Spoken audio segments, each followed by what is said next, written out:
Good afternoon, scholars, and I hope you are having a good start to your week in distance learning. We're going to get right into talking about the April 1st assignment in social studies. We're going to be talking about the 12 tables of Roman law. This is going to be a 2-day activity, so be aware of that.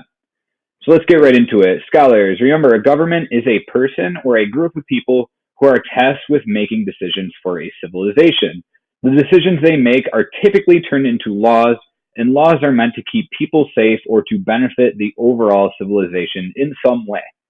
These laws could also either help the civilization achieve a golden age or hinder the civilization from achieving a golden age. So, for example, we have laws that we have to abide by today in America, and some of these laws are really good. They would help us achieve a golden age, but some of these laws are in place because they keep people safe, but they don't really help us achieve a golden age. I'll give you an example. So what is one law that does help us achieve a golden age? I would say speed limits, right? The one thing that is a requirement of a golden age is that your people are safe. And in my opinion, the fact that there are speed limits keeps people from speeding, which keeps people safe. But there are also some laws that they're in place, but they don't necessarily help us achieve the golden age. So if you have been to a bodega in New York City since March 1st, there's this new law that if you get a bag for your items in New York City from a bodega or even from like CVS or anything like that, they don't give out plastic bags for free anymore. You actually have to pay 5 cents per each bag you're using. So I would argue that yes, that law is well intentioned. It's meant to save the environment, but that law doesn't really help us achieve a golden age. In fact, it does the opposite. It lowers our trust in the government because the government's taking our money, and it makes life more difficult for people. What if I don't have the 5 cents and I have to carry all my items? Or just honestly, in general, it makes my life more difficult that I have to pay the 5 cents. So be aware of that. There are some laws that help achieve a golden age, and there are some laws that would hinder you from achieving a golden age. And we're going to be talking about the 12 tables of Roman law and how they help and hinder a golden age today. So what are you expected to do? You are expected to read all of the laws in this document right here. So there's a document here with all the 12 tables of Roman law. You need to read all of them. You need to annotate 2 different laws that you think are golden, and you need to explain to me why you think those laws are golden. My annotations do not count. I have already provided annotations in that document. You also need to annotate 2 laws that you think are not golden, and you need to explain to me why they are not golden. While you are working, make sure that as you are making your connections, you're linking everything back to this document here, the Golden Age Word Wall Digital Edition. So let's just open that up in a new window right now. And then we'll go back to our assignment that we're working on today, the 12 tables of Roman law, day number 1. So let's just get right to it. Let's open up this document. Remember, in order to annotate, you need to open this in a new window. Get in the habit of doing that. So let's read the directions. Government is a person or a group of people who are in charge of keeping people safe. We already talked about that. Some laws are golden, some laws are not golden. We already talked about that. And then here we are. You need to annotate 2 laws that you think are golden and explain why you think they are golden. And you need to annotate 2 laws that you believe are not golden, and you must explain why they are not golden in your reasoning. So I wrote over here how you're going to be scored. You're going to get 25 points per correct annotation. 4 times 25 is 100. That's how you're going to get your 100 on this. On Thursday, tomorrow, we will be pretending to be Roman citizens, and we're going to write a letter to the king where we tell him what is the most golden law and why, what is the least golden law, and what should be done to make that more golden. But that's just moving forward. I put it there so you guys know what the end goal of this is. Let's move on. So here are the 12 tables of Roman law. You'll notice that they're broken into different sections, but each of these is a law. So this is a law, this is a law, all of this is one law, like this giant chunk of text is one law. So be aware of that. These are categories, and these are the actual laws. So it's just 2 pages. You need to read every single law, and you need to pick 4 annotations to make. 2 of them about a law that is golden, and then 2 of them about a law that is not golden.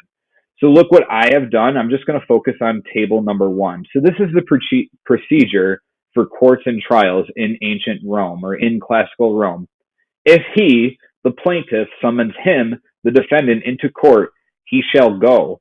If he does not go, the plaintiff shall call witnesses. Then only he shall take him by force. If he refuses or flees, the plaintiff shall lay hands on him. So what that part of the law is saying is, if I wanted to take somebody to court, I can do that.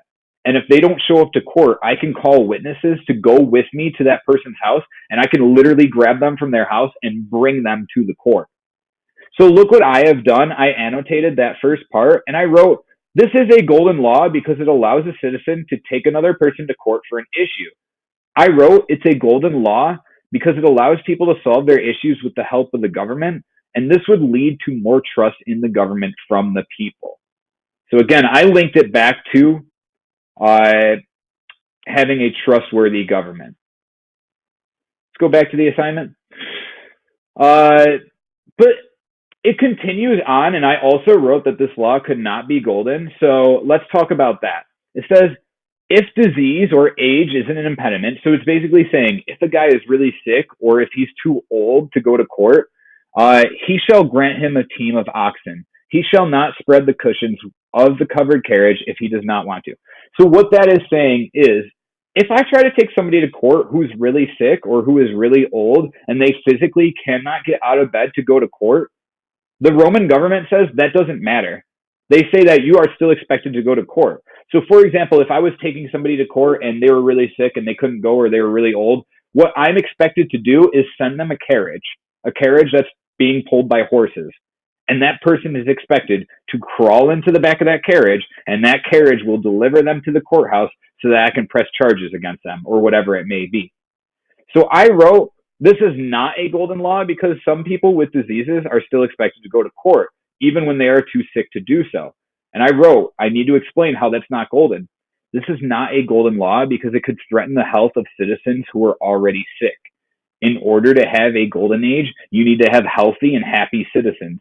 If you are dragging sick and old people to court when they physically cannot defend themselves, I wouldn't say that you're making your people happy or keeping them healthy. So remember, you cannot use these annotations, so you should not annotate this first law. You need to go through the rest of these 11 laws, and actually it's more than 11 laws because these are categories, and then the laws are more specific. Read every single one of these laws and annotate 4. 2 that are golden, explain why they are golden. 2 that are not golden, explain why they are not golden. Make sure you're connecting it back to this golden age word wall. Once you are all finished, make sure you go back to your assignment and you press the turn in button. When you press turn in, that's how I know you are done.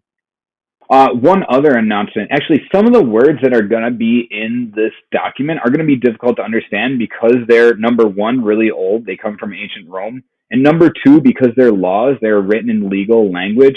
If you are really struggling with like one of these words, like for example, a creditor, you should open up a separate window. And what is the definition of creditor? A person or company to whom money is owed. And then just read those definitions. So be aware of that. You might have to use the internet to look up some of these words. If you need any help, join the Google Meet tomorrow morning at 10:30 or send an email to me or Mr. Woods.